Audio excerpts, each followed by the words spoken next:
दोस्तों, vision IST Prayagraj में आप सभी लोगों का स्वागत है।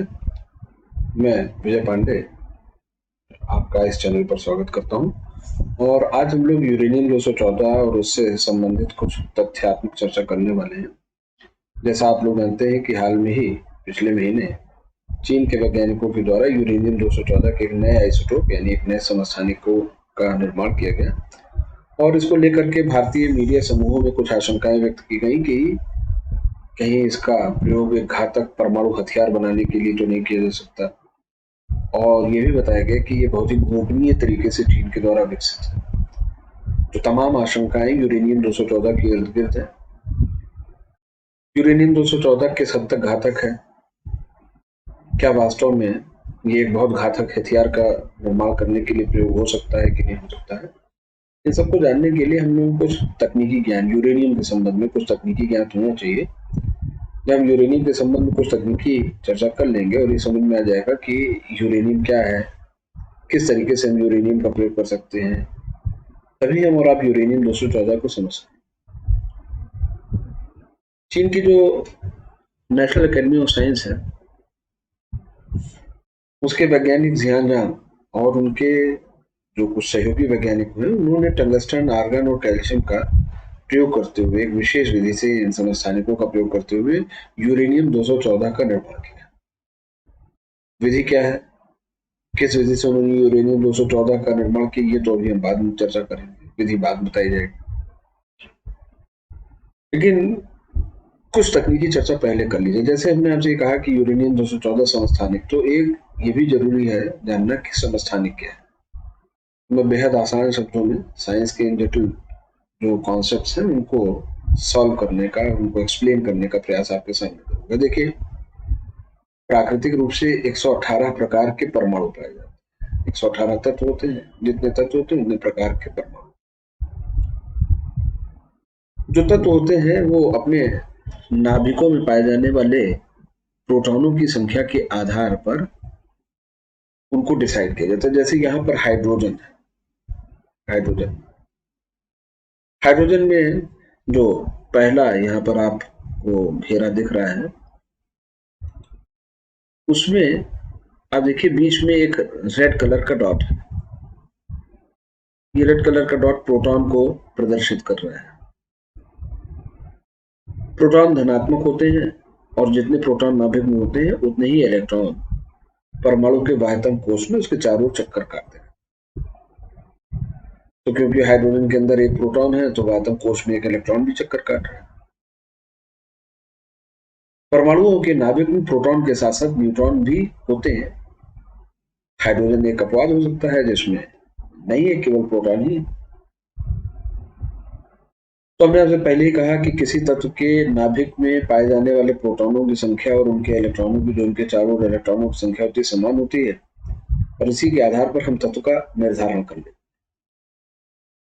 तो यहाँ हाइड्रोजन के 3 प्रकार के परमाणु प्रदर्शित किए गए हैं। पहला जो हाइड्रोजन का परमाणु है, उसके केंद्र में एक ही प्रोटॉन है। दूसरे हाइड्रोजन के बीच में नाभिक में एक प्रोटॉन के साथ एक न्यूट्रॉन भी, ये सफेद वाला न्यूट्रॉन, और इसके बगल में जो एक नाभिक है हाइड्रोजन ही है, क्योंकि इसमें भी एक रेड कलर का डॉट आपको दिख रहा है जो एक प्रोटॉन को अभिव्यक्त कर रहा है और ये एक यहाँ पर इलेक्ट्रॉन है। तो एक प्रोटॉन के साथ 2 न्यूट्रॉन। तो किसी परमाणु का क्रम यानी उसका नंबर, जिसको हम एटॉमिक नंबर कहते हैं, परमाणु का क्रम, परमाणु क्रमांक, जिसको हम परमाणु का क्रमांक कहते हैं, एटॉमिक नंबर कहते हैं, परमाणु के नाभिक में पाए जाने वाले प्रोटॉनों की संख्या के द्वारा व्यक्त होता है। इलेक्ट्रॉनों की संख्या प्रोटॉनों के बराबर होती है। बहरहाल केंद्रीय रूप में हम प्रोटॉन को ही रखते हैं।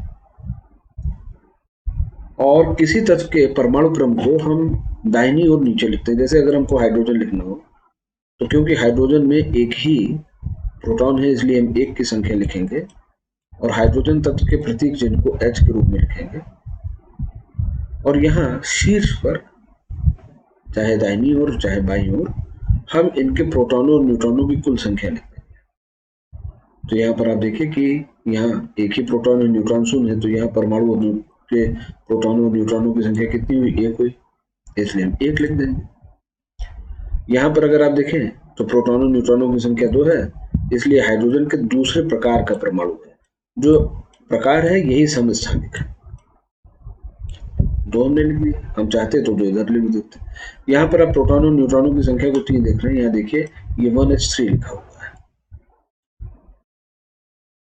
तो किसी परमाणु के नाभिक में पाए जाने वाले प्रोटॉनों और न्यूट्रॉनों की जो कुल संख्या होती है उसको हम परमाणु के ऊपर की ओर लिखते हैं, और जो परमाणु में प्रोटॉन की संख्या होती है उसको नीचे लिखते हैं। प्रोटॉन की संख्या से परमाणु का क्रम पता लगता है। अब यहाँ हाइड्रोजन के तीनों का क्रम तो एक ही है। देखिए तीनों में 1h, 1h2, 1h3, तीनों में 1 अंक कॉमन है। तो 1 क्या है, इसका क्रम है। 1 2 3 जो ऊपर की ओर लिखा है क्या है, परमाणु। प्रोटॉनों और न्यूट्रॉनों की जो संख्या होता है उसका कुल योग जो है परमाणु भार कहलाता है। तो समस्थानिकों को डिफाइन करते हुए कहा जाता है कि समस्थानिक ऐसे परमाणु होते हैं जिनका परमाणु क्रमांक एक समान होता है लेकिन जिनका परमाणु भार भिन्न भिन्न होता है। क्योंकि हम यूरेनियम की चर्चा कर रहे हैं तो आइए यूरेनियम की भी चर्चा कर लेंगे। यूरेनियम में नाभिक में 92 प्रोटॉन होते हैं। सबसे सामान्य प्रकार का यूरेनियम जो यूरेनियम 238 है, जो 99% की सांद्रता में पाया जाता है, उसमें 92 प्रोटॉन के साथ 146 न्यूट्रॉन होते हैं। तो क्योंकि परमाणु क्रमांक यूरेनियम का 92 है और यूरेनियम का प्रतीक चिन्ह यू है, इसलिए हम यूरेनियम के लिए प्रतीक चिन्ह यू यूज करते हैं, यू, और उसके बगल में उसके परमाणु क्रमांक 92 को लिख देते हैं। आगे क्या होगा, क्योंकि 146 और 92 का योग 238 है, इसलिए यहाँ देखिए 92 यूरेनियम 238 हो जाएगा। 92 यूरेनियम 238, इसको 92 यूरेनियम 238 की जगह हम यूरेनियम 238 भी लिख देते हैं। ये यूरेनियम का एक दूसरे तरीके का समस्थानिक है। इसमें 92 प्रोटॉन के साथ 143 ही न्यूट्रॉन है। ये यूरेनियम 235 है। जिस यूरेनियम का निर्माण चीन के वैज्ञानिकों के द्वारा अभी किया गया, ज़्यांग वगैरह के द्वारा, उसमें 92 प्रोटॉन के साथ 122 न्यूट्रॉन। तो वैज्ञानिक कहने का मतलब है कि जो समस्थानिक होते हैं न्यूट्रॉन के संख्या के आधार पर एक दूसरे से भिन्न। यूरेनियम क्या होता है? यूरेनियम प्राकृतिक रूप से पाए जाने वाला एक तत्व है, एक एलिमेंट है। इसका परमाणु क्रमांक 92 है। सामान्य रूप से इसको 92U लिखते हैं, 92 यूरेनियम। यूरेनियम की एक खास बात यह है कि इसका कोई भी परमाणु स्थायी नहीं। अगर परमाणु स्थायी नहीं होता है तो इसका मतलब है वो रेडियो एक्टिव होता है, रेडियोधर्मी होता है। इसका ये मतलब हुआ कि उसमें से लगातार अल्फा, बीटा और गामा जैसे पार्टिकल्स बाहर निकलते हैं। जितने भी रेडियोधर्मी समस्थानिक होते हैं उनके नाभिक से अल्फा, बीटा जैसे कण बाहर निकलते ही रहते हैं। तो यूरेनियम के सभी समस्थानिक क्योंकि स्थायी नहीं है तो इसका मतलब वो सभी रेडियो एक्टिव है, और इसका ये मतलब हुआ कि सभी इनमें से अल्फा, बीटा, गामा जैसा डीके होता है। इसका ये मतलब हुआ कि अगर हम और आप यूरेनियम के निकट जाए तो अल्फा, बीटा और गामा पार्टिकल के डीके के कारण एक आप कह सकते हैं रेडियोधर्मिता के संपर्क में आने का खतरा बना रहता है। यूरेनियम को हम आगे पढ़ने के लिए यूरेनियम को कई भागों में बांट देंगे, कई शीर्षकों में बांट देंगे। पहला है नेचुरल यूरेनियम। तो प्राकृतिक रूप से जो यूरेनियम मिलेगा आपको, खदान होती है यूरेनियम की, जब हम यूरेनियम की खदान में उतरते हैं, वहां से निकाल करके यूरेनियम को हम एक्सट्रैक्ट करके बाहर लाते हैं, तो हमें जो यूरेनियम मिलता है उसमें देखते हैं यूरेनियम 238, यूरेनियम 235 और यूरेनियम 234 की मात्रा होती है। तो कहने का मतलब है कि प्राकृतिक रूप से यूरेनियम जो पाया जाएगा उसी को हम प्राकृतिक यूरेनियम कहेंगे। साधारण रूप से जो प्राकृतिक यूरेनियम है इसके 3 समस्थानिक होते हैं। इसमें एक यूरेनियम 238 है जिसकी मात्रा सर्वाधिक होती है 99.280%। यूरेनियम 235 की मात्रा देखिए 1% से भी कम है, 0.715%। और यूरेनियम 234 जो फिर से एक है आइसोटोप है, एक समस्थानिक है, इसकी तो मात्रा बेहद कम, कुल 0.005% के आसपास होती है। यूरेनियम 234 की मात्रा कुल 0.005% होती है। 238 और 235 यूरेनियम के ऐसे समस्थानिक हैं विच आर प्रिमॉर्डियल, मतलब कहने का मतलब है पृथ्वी के निर्माण के साथ ही ये उपलब्ध थे। जैसे में पृथ्वी का निर्माण हो रहा था, ये प्री एग्जिस्ट कर रहे थे, पृथ्वी के निर्माण में उस प्रक्रिया में शामिल थे। ये आदिकाल से ही पृथ्वी पर मौजूद है, जबकि यूरेनियम 234 जब पृथ्वी का निर्माण होता है तो उस प्रक्रिया में मौजूद नहीं था। प्राकृतिक रूप से मिलता जरूर है, लेकिन पृथ्वी का जिस समय निर्माण हो रहा था ये आप कह सकते हैं प्रिमेबल नहीं है, ये पृथ्वी के निर्माण के पहले से उपस्थित नहीं है, पृथ्वी के निर्माण की प्रक्रिया में शामिल नहीं। तो सवाल यह है कि अगर ये पहले से मौजूद नहीं था तो आता कहां से? यूजली यूरेनियम 238 से ही यूरेनियम 234 रेडियोधर्मी 6 के द्वारा बन जाता है। तो प्राकृतिक यूरेनियम के 3 समस्थानिक हो गए, यूरेनियम 238, यूरेनियम 235। ह्यूज क्वांटिटी क्या है? यूरेनियम 238 99.280, यूरेनियम 235 0.715% और यूरेनियम 234 जो कि बाद में बनता है रेडियोधर्मिता के कारण। प्राकृतिक ये भी है क्योंकि हमने तो नहीं बनाया, जो चीज प्राकृतिक रूप से उपलब्ध है, जो मानव निर्मित नहीं, वो प्राकृतिक। तो यूरेनियम 238 के यूरेनियम 238 के रेडियोधर्मी 6 के द्वारा यूरेनियम 234 का निर्माण होता है। प्राकृतिक जरूर है, प्रिमेबल नहीं है। यूरेनियम के इन 3 समस्थानिकों में केवल यूरेनियम 235 समस्थानिक एक ऐसा समस्थानिक है 0.715% की मात्रा में जो है, जो विघटनशील है, जो आप कह सकते हैं फिसाइल मटेरियल है, जो कि ईंधन के रूप में काम आ सकता है। तो यूरेनियम 235 की प्राकृतिक मात्रा तो बहुत कम है, 0.715%। फिर से बोल रहा हूँ, यूरेनियम 235 यूरेनियम के 3 समस्थानिक जो प्राकृतिक रूप में मौजूद है 238, 235 और 234 में केवल यूरेनियम 235 एक ऐसा समस्थानिक है जो न्यूट्रॉनों के बम्बार्डमेंट के द्वारा, जो न्यूट्रॉनों के आघात के द्वारा स्प्लिट होता है, विभक्त होता है, टूटता है। इसी को हम नाभिकीय विखंडन कहते हैं। इसी से परमाणु ऊर्जा बनती है। अब चाहे आप उससे परमाणु बम बना लें और चाहे उससे परमाणु बिजली पैदा करें। तो हमारे लिए यूरेनियम 235 समस्थानिक बहुत ही इंटरेस्टिंग है और हमारे लिए बहुत ही महत्वपूर्ण है। बहरहाल इसकी मात्रा प्राकृतिक रूप से बहुत कम है, 0.715% ही है। तो वैज्ञानिक रूप से हम ये चाहते हैं कि भाई यूरेनियम 235 की मात्रा ज्यादा कर दें। यूरेनियम 235 की मात्रा ज्यादा करने के पीछे आशय ये है कि जब यूरेनियम 235 की मात्रा कम रहती है तो कम ऊर्जा उत्पन्न होती है, जब हम इसकी मात्रा बढ़ा लेते हैं तो ऊर्जा ज्यादा पैदा हो जाती है। प्राकृतिक यूरेनियम, जैसा मैंने पहले कहा, यूरेनियम 235 इंपॉर्टेंट है क्योंकि इससे हम एटॉमिक रिएक्टर और एटॉमिक वेपन्स बना सकते हैं, और यही चीज यहाँ पर लिखा भी है। इसी चीज को यहाँ पर लिखा भी गया है कि प्राकृतिक यूरेनियम में uranium 235 is important because it is used to build atomic reactors and atomic weapons.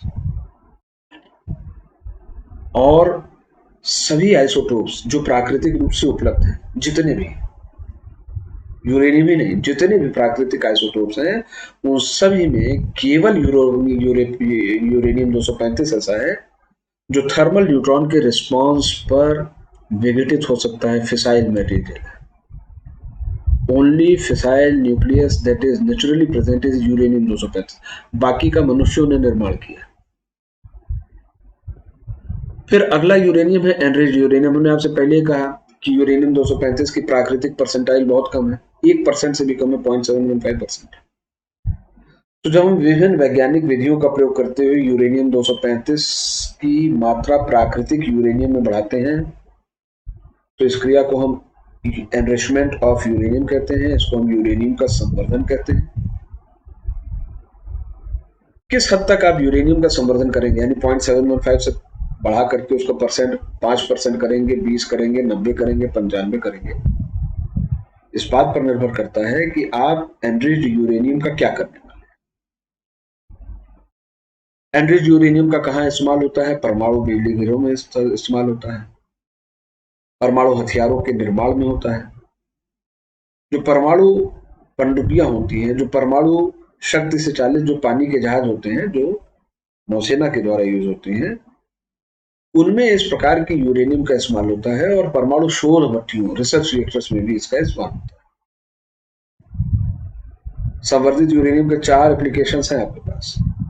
परमाणु बिजली घर में परमाणु बिजली बना लीजिए, परमाणु हथियार का निर्माण कर लीजिए आप, जो परमाणु पनडुब्बियां हैं, जो परमाणु शक्ति से चालित पानी के जहाज हैं बड़े, उनमें आप यूरेनियम का प्रयोग कर लें एनरिच्ड, और शोध भट्टियों में, रिसर्च रिएक्टर में भी इसका इस्तेमाल। तो हमने पहले ही कहा किस हद तक यूरेनियम का आप संशोधन करेंगे, किस हद तक उसकी मात्रा बढ़ाएंगे, किस हद तक उसका संवर्धन करेंगे, इस बात पर निर्भर करता है कि आप उसका यूज कैसे करने जा रहे हैं। दो तरीके के यूरेनियम होते हैं आफ्टर एनरिचमेंट। एक होता है low enriched uranium which is known as LEU, low enriched uranium.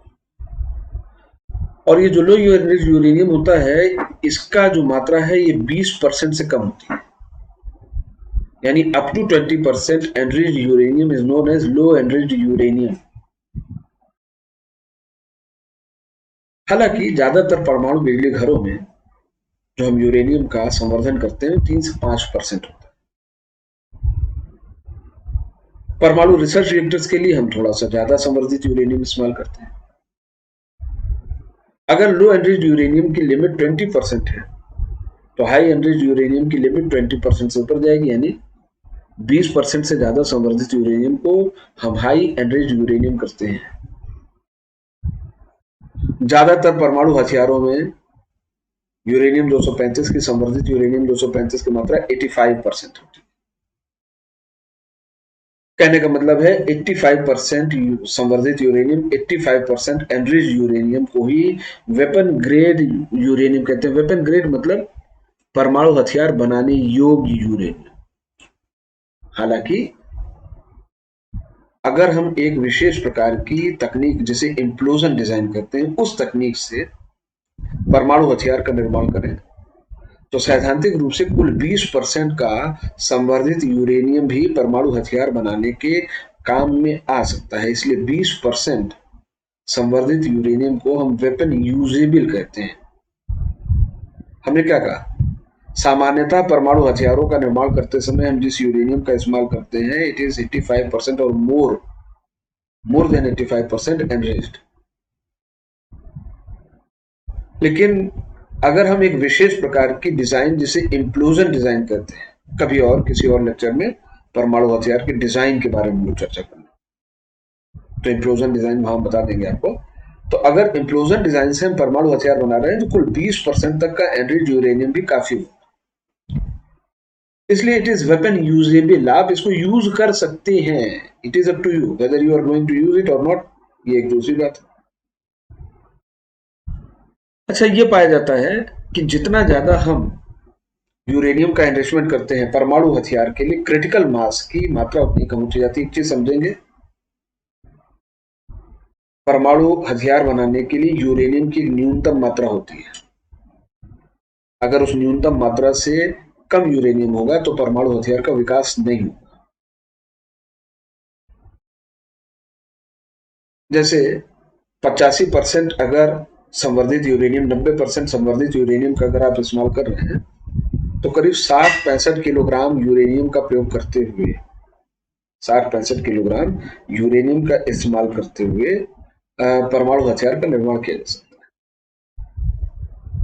अगर आप एनरिचमेंट घटा रहे हैं तो इस यूरेनियम की मात्रा बढ़ेगी, और अगर आप एनरिचमेंट बढ़ा रहे हैं, जैसे 85% की जगह 95% आप कर देंगे, तो 65% की जगह थोड़ा सा कम यूरेनियम इस्तेमाल। तो इसका डायरेक्ट कोरिलेशन होता है। इसकी टेबल्स होती हैं, वैज्ञानिकों के पास होती हैं। पहले बहुत ही छुपी हुई चीज थी, आज तो अनेक सोर्सेज पर सारी चीजें बहुत इजीली अवेलेबल। तो हम लोगों ने अभी तक क्या चर्चा की कि प्राकृतिक यूरेनियम क्या होते हैं और संवर्धित यूरेनियम क्या होता है। हमने ये भी कहा था आपसे कि यूरेनियम 235 जो है, it is only molecule which is naturally available and which can be used as fissile material। Uranium 235 प्राकृतिक रूप से पाए जाने वाले विभिन्न परमाणुओं में एकमात्र ऐसा परमाणु है जो विखंडनीय है, जिससे आप परमाणु हथियार बना सकते हैं। लेकिन ये नहीं कह रहा हूं कि केवल यूरेनियम 235 ही विखंडनीय है। आज वैज्ञानिक विधि का प्रयोग करते हुए यूरेनियम 235 के साथ साथ प्लूटोनियम 239, यूरेनियम 233 जैसे समस्थानिकों का भी इस्तेमाल हम विघटकारी पदार्थों के रूप में, फिसाइल मटेरियल के रूप में कर रहे हैं। तो यूरेनियम 235 तो प्रकृति प्रदत्त है। वैज्ञानिकों ने प्लूटोनियम 239 के साथ साथ यूरेनियम 233 और नेपच्यूनियम 237 जैसे आइसोटोप्स की खोज की है जो परमाणु विघटनशील होते हैं।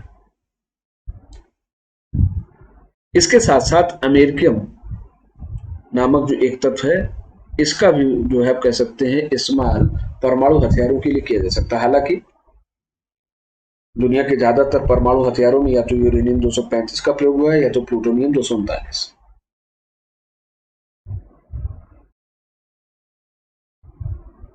जैसे मैंने पहले कहा, यूरेनियम 233 है, प्लूटो नेपच्यूनियम 237 है, अमेरिशियम भी एक तत्व है, इसके भी कुछ समस्थानिक हैं।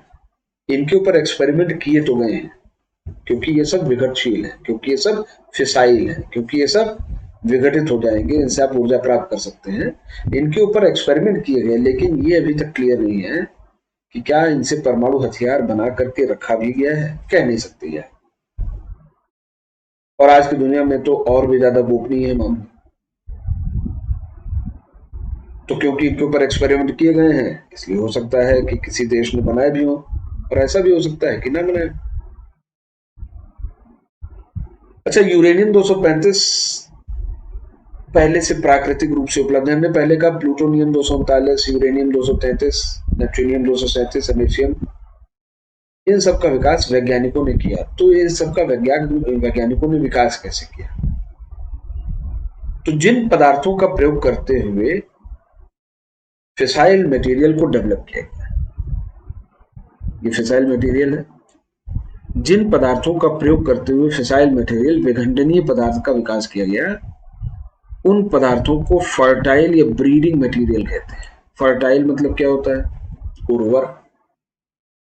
ब्रीडिंग का मतलब क्या होता है? ब्रीड करने मतलब होता है प्रजनन करना, माने पैदा करना। तो ब्रीडिंग मटेरियल की हिंदी हुई प्रजनक सामग्री, फर्टाइल मटेरियल की हिंदी हुई उर्वर सामग्री। उर्वर मतलब, प्रजनक मतलब जिसमें क्षमता है बदलने की, किसमें? विखंडनीय पदार्थों में। आपको याद ही होगा कि यूरेनियम 238 संसार में जितने भी प्रकार का यूरेनियम पाया जाता है, उसमें यूरेनियम 238 की मात्रा सबसे ज्यादा है। यूरेनियम 238 की मात्रा सबसे ज्यादा है, और यूरेनियम 238 की प्राकृतिक मात्रा 99.280% है।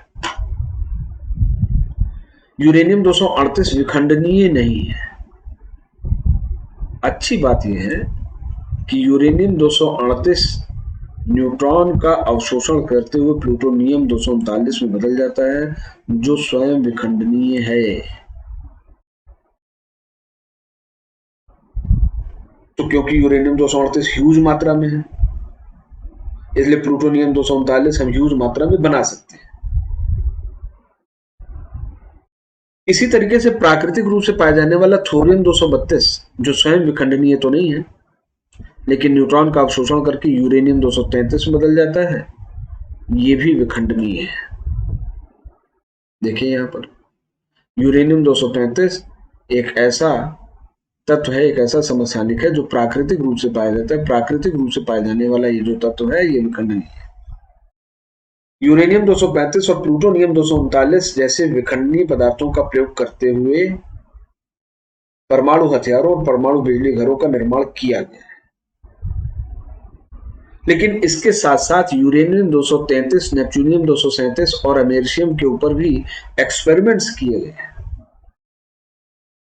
वेपन यूज में, वेपन के निर्माण में इसका प्रयोग किया गया है, ये तो नहीं कहा जा सकता। हाँ, यूरेनियम 233 का प्रयोग कुछ जगहों पर बिजली उत्पादन के लिए जरूर किया जा रहा है। हमारे देश में भी हम यूरेनियम 233 के लॉन्ग टर्म इस्तेमाल में जो है आप कह सकते हैं रुचि रखते हैं, क्योंकि भारत के पास दुनिया का सबसे ज्यादा थोरियम भंडार है, और यूरेनियम 233 जैसा आप जान ही रहे थोरियम 232 से विकसित होता है। तो जब हमारे पास थोरियम 232 की विशाल मात्राएं हैं, तो इट इज ऑफ इंटरेस्ट हम इसका प्रयोग करते हुए यूरेनियम 233 का निर्माण करेंगे, और फिर इसका प्रयोग करते हुए बिजली पैदा कर ले जाएंगे।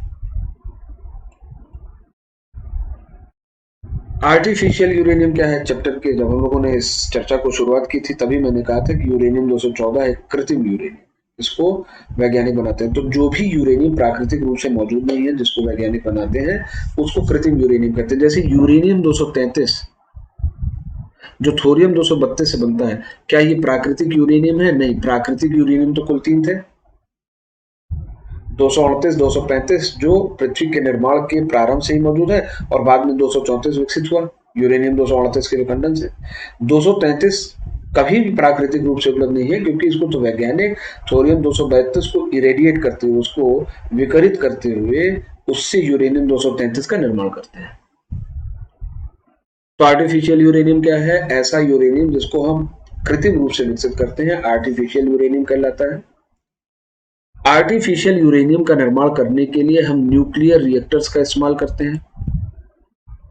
न्यूक्लियर रिएक्टर्स का, एक्सेलरेटर नाम की डिवाइसेस का यूज करते हैं, साइक्लोट्रॉन और फ्यूजन डिवाइसेस का भी हम इस्तेमाल करते हैं। तो कृत्रिम यूरेनियम का निर्माण करने के लिए अनेक प्राकृतिक विधियां हैं और 214 से लेकर के 242 तक, देखो 235, 238, 234, तो ये सब तो प्राकृतिक रूप से थे। 234, 235 और 238, 234, 235, 238 तो प्राकृतिक रूप से थे। और अभी थोरियम 232 का प्रयोग करते हुए यूरेनियम 233 की बड़ी मात्रा में उत्पादन के लिए हमने अपनी चर्चा भी की कि भारत चाहता है, क्योंकि भारत के पास थोरियम 232 विशाल मात्रा में है, तो क्यों ना उसे हम यूरेनियम 233 बना लें विशाल मात्रा में। फिलहाल चीन के इस प्रयोग के बाद जो है यूरेनियम 214 से लेकर के 242 तक की पूरी सीरीज है वैज्ञानिकों के पास। चीन ने अगर 214 बनाया तो किसी और देश ने 15 और 16 बना रखे। 214 से लेकर के 242 तक की पूरी सीरीज है, हालांकि इसमें 220 और 241 का निर्माण आज तक नहीं। अच्छा, जितने भी आर्टिफिशियल यूरेनियम है 214 से लेकर के 242 तक, उसमें केवल यूरेनियम 233 ही विखंडनीय है। केवल यूरेनियम 233 ही विखंडनीय है। और जब 214 से लेकर के 242 तक कृत्रिम यूरेनियम की बात कर रहा हूं, 234, 235 और 238 प्राकृतिक है, इसलिए उसकी चर्चा नहीं है। 14 से लेकर के 42 के बीच में 34, 35 और 38 तो है ही। 214 से लेकर के 242 में यूरेनियम 214, यूरेनियम 214, अरे यूरेनियम 234, यूरेनियम 235, यूरेनियम 238 को हटा दीजिए क्योंकि ये प्राकृतिक है। 20 और 41 को हटा लीजिए क्योंकि ये बने नहीं। शेष 214 से लेकर के 242 तक जितने भी हैं सब कृत्रिम में से केवल यूरेनियम 233 ही विखंडनीय है, जिसे थोरियम 232 से विशाल मात्रा में पैदा किया जा सकता है। क्योंकि भारत के पास दुनिया के विशालतम थोरियम भंडार हैं, तो यूरेनियम 233 की विशालतम मात्रा भारत के पास होगी। इसका ये मतलब है बहुत बड़ी मात्रा में परमाणु बिजली और परमाणु हथियार हम भविष्य में बना पाएंगे। लेकिन यहाँ एक हिडन चर्चा और हो गई। 214 से लेकर के 242 तक में अगर केवल 233 ही विखंडनीय है, तो क्या चीन की यूरेनियम 214 का इस्तेमाल विखंडनीय नहीं? तो क्या यूरेनियम 214 जो चीन ने विकसित किया है, क्या उससे परमाणु हथियार बनेंगे? मीडिया ने जो रिपोर्ट किया था उसका आप उत्तर बताइए। यूरेनियम 234 नॉन फिसाइल, ये विखंडनीय नहीं है, तो क्या आप समझते हैं कि इससे परमाणु हथियार का विकास हो पाएगा? तो क्या हमें यूरेनियम 214 से डरने की जरूरत है? कोई डर नहीं। And you are also a capable nuclear state, आप भी परमाणु हथियार सक्षम देश। तो फर्ज करो एक तो बनना ही नहीं है, लेकिन अगर मान लो कि यूरेनियम 214 का प्रयोग करते हुए चीन ने बना भी लिया, तो आपके पास इतने परमाणु हथियार और इतनी अग्नि 5 मिसाइलें, अग्नि 4 मिसाइलें, अग्नि 2 मिसाइलें हैं कि चीन का कोई भी कोना परमाणु हथियार के जद में है। हम चीन पर अगर चाहें तो परमाणु हमला कर देंगे, हालांकि हम शांति प्रिय देश हैं और हम पहला न्यूक्लियर स्ट्राइक तो करेंगे नहीं। बहरहाल, अब आइए जो यूरेनियम के जो कुछ अन्य आइसोटोप्स हैं, विशेष रूप से यूरेनियम 214 जो कि चीन के वैज्ञानिकों ने बनाया था और जिसके बारे में भारतीय मीडिया समूहों में से कुछ एप्रीहेंसिव भी थे। इन्होंने कैसे बनाया? देखिए, टंगस्टन 182 एक तत्व है। टंगस्टन वही जो कांच के पीले वाले बल्ब में टंगस्टन तंतु लगता है। टंगस्टन 182 नाम के टंगस्टन के समस्थानिक के ऊपर जब आर्गन 40 और कैल्शियम 40 परमाणुओं की बहुत शक्तिशाली किरण पुंज डाला गया, तो ये टंगस्टन के नाभिक के अंदर धंस गए, टंगस्टन के नाभिक के अंदर धंस गए।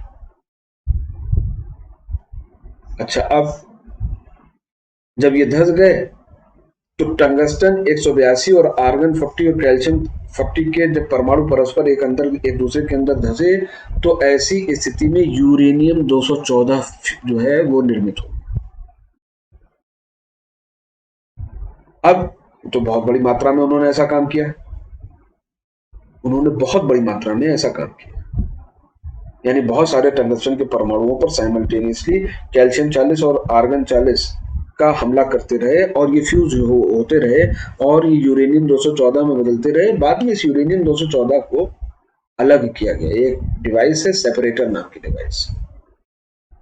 सेपरेटर नामक डिवाइस का प्रयोग करते हुए यूरेनियम 214 को वैज्ञानिक चीन के वैज्ञानिकों ने सफलतापूर्वक कुशलतापूर्वक अलग किया। अब कितना बन गया था यूरेनियम 214?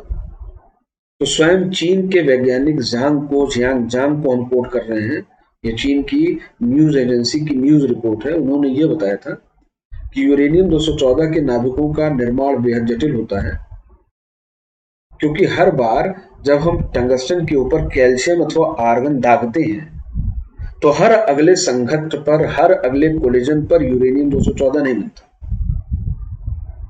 उन्होंने सांख्यिकी जारी की है, उन्होंने बताया कि 10 की घात 18 ऐसे संघट्ट में, एक के आगे 18 जीरो लिख दीजिए आप,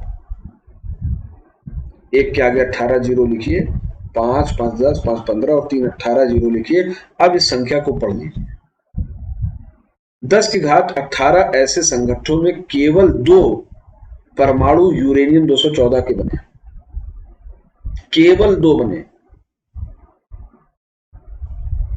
वहां आपको यूरेनियम 235 से जब परमाणु बम बनाना था तो 85% प्यूरिफाइड यूरेनियम से 64-65 किलोग्राम यूरेनियम चाहिए था।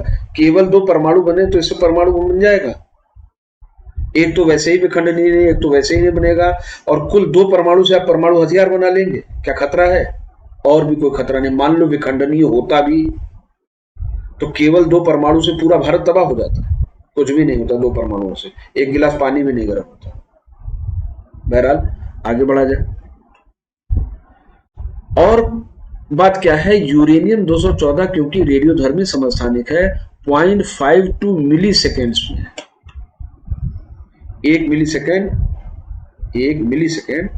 1 सेकंड का 1000वां भाग होता है। उस 1000वें भाग का भी 0.52 यानी 520, 1 सेकंड के 520वें भाग का इसका अर्धायुकाल है। कहने का मतलब है जब तक इन दोनों परमाणु को जोड़ करके परमाणु डिवाइस बनाओगे भी, जब तक परमाणु बनाएंगे भी, जब तक आप बना लेंगे, मान लो कि इन्हीं दोनों का प्रयोग करते हुए चीन के वैज्ञानिकों ने कहा परमाणु बम बनाएंगे ही, तो जब तक परमाणु बम बन करके असेंबल होगा तब तक ये यूरेनियम 214 किसी दूसरे तत्व में बदल चुका होगा। एक तो विखंडनीय नहीं है और दूसरा हाफ लाइफ टाइम बहुत कम है। तो जिन चीजों का हाफ लाइफ टाइम कम है उससे परमाणु हथियार नहीं बनते। क्या भारत के लिए कोई खतरे की बात है? जितना मैंने अभी तक कहा, इसका हाफ लाइफ टाइम कुल 0.52 सेकेंड है। इसलिए जब तक परमाणु हथियार बनेगा उससे पहले ही यूरेनियम 214 का विखंडन हो चुका होगा। और इस एक्सपेरिमेंट में कुल 2 परमाणु बने हैं, इसलिए खतरे की तो कोई बात ही नहीं है। इसलिए किसी भी प्रकार के खतरे की कोई बात नहीं है, आपके देश की सुरक्षा के ऊपर कोई चोट नहीं हो सकता। तो बनाया क्यों गया? तो जियांग ने यह बताया कि यूरेनियम 214 के संबंध में जो प्रयोग किया गया है जिसने ये बताने में सफलता अर्जित की है वैज्ञानिकों ने, चीन के वैज्ञानिकों ने, कि स्ट्रॉन्ग प्रोटॉन न्यूट्रॉन इंटरेक्शन के बावजूद भी, यानी नाभिक के भीतर प्रोटॉन न्यूट्रॉन इंटरेक्शन होता है, उस बहुत प्रबल प्रोटॉन न्यूट्रॉन इंटरेक्शन के बावजूद भी यूरेनियम 214 अल्फा पार्टिकल निकालते हुए, अल्फा कण का क्षय करते हुए अल्फा कण का क्षय करते हुए किसी दूसरे तत्व में बदल सकता है, ये उन्होंने पहली बार प्रदर्शित किया। इसकी एक्सपेरिमेंट की सिग्निफिकेंस भारतीय दृष्टिकोण से देखा जाए तो क्या है, ये केवल और केवल एक सैद्धांतिक चीज है। उन्होंने एक लाइटेस्ट आइसोटोप का, फिलहाल यूरेनियम के जितने आइसोटोप हैं उनमें लाइटेस्ट आइसोटोप का निर्माण करने में वो सफल हुए हैं, और इससे परमाणुओं के नाभिकों के संदर्भ में उनके बिहेवियर को समझने में और प्रोटॉन न्यूट्रॉन इंटरेक्शन को समझने में हमको ज्यादा मदद मिली।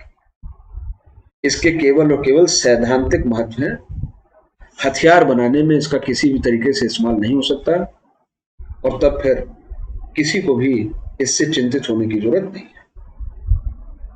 आज के लिए इतना ही। Take care, thank you.